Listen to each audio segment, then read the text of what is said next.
हमने पिछले वीडियो में कुष्ठ रोग के बारे में आपको जानकारी दी थी। कुष्ठ रोग होता क्या है, वो कैसे फैलता है, उसके लक्षण क्या होते हैं और उसकी टाइप्स क्या होती हैं। तो अब इस वीडियो में जो आज मैं आपके सामने लेके आऊँगा, इसमें आपको हम कुष्ठ रोग का डायग्नोसिस और उसके ट्रीटमेंट के बारे में जानकारी देंगे। नमस्कार, मैं डॉक्टर रमनजीत सिंह आपके बीच में आज कुष्ठ रोग के डायग्नोसिस और ट्रीटमेंट के बारे में जानकारी लेके उपस्थित हुआ हूँ। आपने अगर हमारे इस चैनल को अभी तक सब्सक्राइब नहीं किया तो आप सब्सक्राइब करें।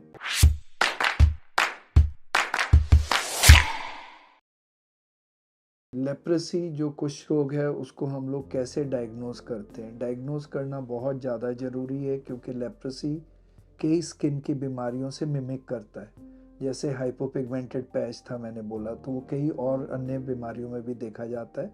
सो उसके लिए हमें डायग्नोस करना बहुत ज़्यादा अनिवार्य है। सबसे पहले जो फोरमोस्ट हम करते हैं, स्लिट स्किन स्मीयर बोलते हैं उसको, स्लिट स्मीयर स्किन। उसमें हम लोग क्या करते हैं, जो आँख के ऊपर का जो एरिया होता है वहाँ से बिल्कुल हल्का सा निक लगा के फ्लूइड लेते हैं, बॉडी का फ्लूइड लेते हैं और उसमें माइकोबैक्टीरियम लेप्रा को देखा जाता है। इसके अलावा जो दूसरा डायग्नोसिस करने का एक और मेन साधन है वो है स्किन बायोप्सी, जिसमें एक हम चमड़ी का टुकड़ा लेते हैं 4 mm का, 4 मिलीमीटर का, और उसको प्रोसेस करके उसके अंदर माइकोबैक्टीरियम लेप्रा देखे जाते हैं और ये एक कन्फर्मेटरी टेस्ट है। अगर ये कन्फर्मेशन हो जाती है तो अगला स्टेप फिर हम ट्रीटमेंट की तरफ बढ़ते हैं। माइकोबैक्टीरियम लेप्रा के बेसिकली दो तरह के ट्रीटमेंट्स हम लोग शुरू करते हैं। एक होता है पॉसीबैसिलरी ट्रीटमेंट और एक होता है मल्टीबैसिलरी ट्रीटमेंट। पॉसीबैसिलरी ट्रीटमेंट वो होता है जिसमें कि माइकोबैक्टीरियम लेप्रा की क्वांटिटी, जो अमाउंट है वो कम होता है। ऐसे पेशेंट्स में जो माइकोबैक्टीरियम लेप्रा जो एक बैक्टीरिया है वो उसकी क्वांटिटी कम हो जाती है। सो कम होने के कारण वो इतना ज़्यादा इन्फेक्टिव नहीं होता, उसको बहुत ज़्यादा अग्रेसिवली ट्रीट भी करने की आवश्यकता नहीं होती। इसी तरीके से जो मल्टीबैसिलरी जो पेशेंट्स होते हैं उनमें हमें ज़्यादा लंबे समय तक दवाई देनी पड़ती है और ज़्यादा डोज में दवाई देनी पड़ती है। जो दवाइयाँ हैं आजकल ब्लिस्टर पैक में आती हैं, ये सरकार इनको सारे प्राथमिक स्वास्थ्य केंद्रों में फ्री उपलब्ध कराती है।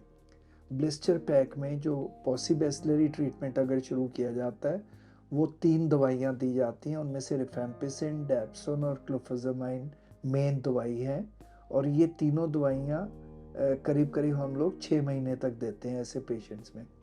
इसके अलावा जो मल्टीबैसिलरी ट्रीटमेंट है जिसमें कि माइकोबैक्टीरियम ज़्यादा पाया जाता है, उन पेशेंट्स को हम लोग जो ट्रीटमेंट पीरियड है वो करीब करीब 1 साल तक देते हैं। पूरा 1 साल हम उनको सुनिश्चित करते हैं कि वो हर महीने जाएं प्राथमिक स्वास्थ्य केंद्र में, पैक लें और अपनी दवाइयाँ रेगुलर रूप से खाते रहें। इसमें ज़्यादा जो हमें सावधानी ये बरतनी होती है कि ये जो दवाइयाँ होती हैं ये बड़ी स्पेसिफिक दवाइयाँ होती हैं और ऐसे पेशेंट्स जो ये ले रहे होते हैं उनमें रेजिस्टेंस के चांसेस बहुत ज़्यादा बढ़ जाते हैं। सो वो रेजिस्टेंस नहीं होए, हम पेशेंट्स को बोलते हैं कि वो खाने खाते ही तुरंत लें। प्लस एक दवाई उनमें से ऐसी होती है जो उनको खाली पेट लेनी होती है। सो एक भी दिन अगर मिस करते हैं तो रेजिस्टेंस के चांसेस बढ़ जाते हैं। तो उनको इस बारे में जानकारी देना और एजुकेट करना बहुत ज़्यादा अनिवार्य हो जाता है। अब कुष्ठ रोग से कैसे बचा जा सकता है, कैसे उसको हम लोग प्रिवेंट कर सकते हैं, उसमें कुछ एक चीज़ें हमें सावधानियां अपने दिमाग में रखनी चाहिए। हमें पेशेंट्स को एजुकेट करना चाहिए कि जो उनके आसपास लोग रह रहे हैं उनको मतलब थोड़ा सा डिस्टेंस पे रहें। एकदम से एक ही कमरे में जैसे 5-5, 7-7 लोग रहते हैं तो उधर ट्रांसमिशन के चांसेस बढ़ जाते हैं। तो वो थोड़ा हमें उस बारे में ख्याल रखना है।